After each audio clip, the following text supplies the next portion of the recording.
ओळखलात का मला? या सावित्री ज्योतिराव फुले, सातारा जिल्ह्यातील खंडाळा तालुक्यातील नायगाव गावातील खंडोजीदेव पाटील यांची मी कन्या. अवघ्या 9व्या वर्षी माझं ज्योतिराव फुले या माणसाशी लग्न झालं आणि हळूहळू मला कळू लागलं की ज्या माणसाशी माझं लग्न झालंय तो साधारण माणूस नसून जगाला ऊर्जा देणारे क्रांती सूर्यच आहेत. त्या काळी बाई उमरा ओलांडायची पद्धत नव्हती.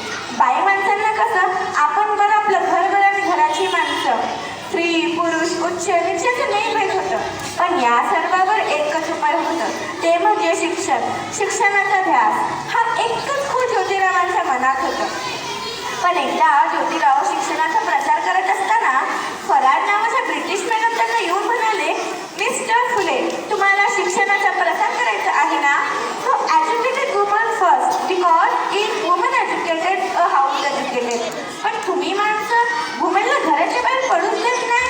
सो बॅड मिस्टर फुले, सो बॅड. धार ते आले की माझ्याकडे पाटी पेन्सिल घेऊन आणि म्हणाले, सावित्री, आजपासून मी तुला शिकवणार. धार सुरू झालं माझं शिक्षण. काना, मात्रा, वेलांटी, आकार, उकार, बेन, बे, बेदुछा, बेत्रिसा, हाच ध्यास. मी लिहायला शिकले, वाचायला शिकले आणि काव्यसुद्धा रचू लागले. यातच आम्ही 1 जानेवारी 1848 मध्ये पुण्यातील भिडेवाडीमध्ये मुलींसाठी पहिली शाळा काढली आणि मी पहिली शिक्षिका व मुख्याध्यापिका सुद्धा. शाळेत जात असताना माझ्यावर शिक्का फेकलं, शेण फेकलं तरी मी सहन केलं, थुकलं तरी मी सहन केलं. पण आता माझ्या सहनशीलतेचा अंत झाला होता. एक दलित्री माझ्यासमोर येऊन म्हणतो, ए टवळे, कुठे निघालीस? आधी आमच्या पोरीबाईंना शिकवायचं बंद कर. तुला अब्रुप्यारे का तुझं शिक्षण?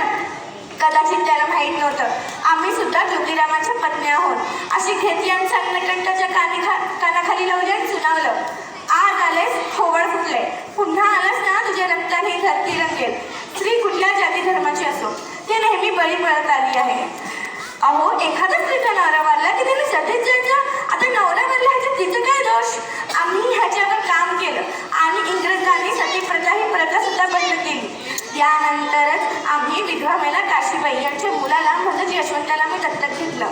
त्याचे दुरुदुरू धावून आमचं अंगण कसं भरून जायचं.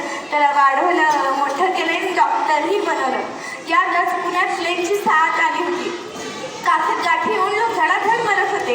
आम्ही यशवंताला म्हणालो, यशवंता, आपल्याला हॉस्पिटल उभारायचं आहे. यशवंतानी हॉस्पिटलही उभारलं. प्लेग हे संसर्गजन्य रोग होता. कधी ना कधी तो